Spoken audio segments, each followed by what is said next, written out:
I had been dropped from Patreon at the behest of Mastercard, which claimed that it had done so because my website featured illegal content.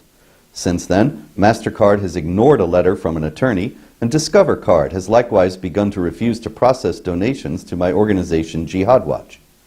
These credit card companies appear to be digging in on their commitment to denying service to those with political views they dislike. The implications of this are ominous for everyone. Mastercard and Discover Card are almost certainly acting against me at the urging of the Southern Poverty Law Center, which for years has defamed me as a hate group leader and an anti-Muslim extremist. These are not mere words. Tyler O'Neill reported last September that former SPLC spokesman Mark Potok declared, "Sometimes the press will describe us as monitoring hate groups. I want to say plainly that our aim in life is to destroy these groups, completely destroy them."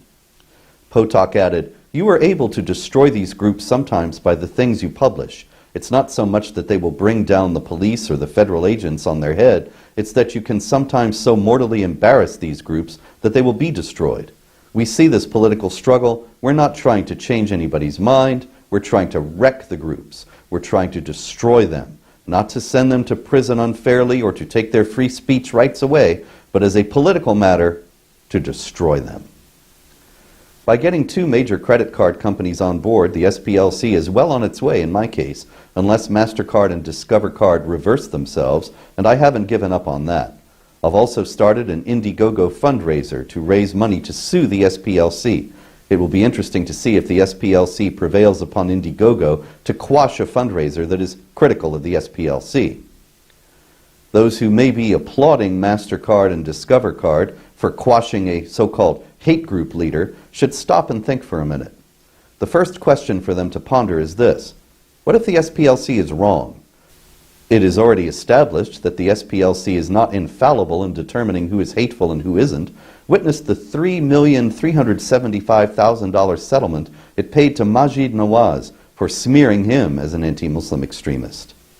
Then consider a hypothetical world in which credit card companies and social media platforms shunned people on the word not of the Southern Poverty Law Center, but on the word of, say, the American Family Association. In that event, the left, that is so authoritarian today, would suddenly become champions of the freedom of speech.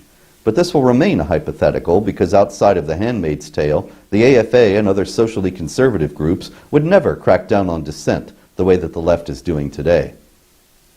Nonetheless, the point is still sound. Once it is generally accepted that people can be barred from services based on their political views, America has ceased to exist as a free society. What will be the next step? Will Mastercard and Discover deny me a personal credit card as well because I'm on the SPLC's hit list? Will the SPLC pressure other companies to deny service to me and others that the SPLC has defamed?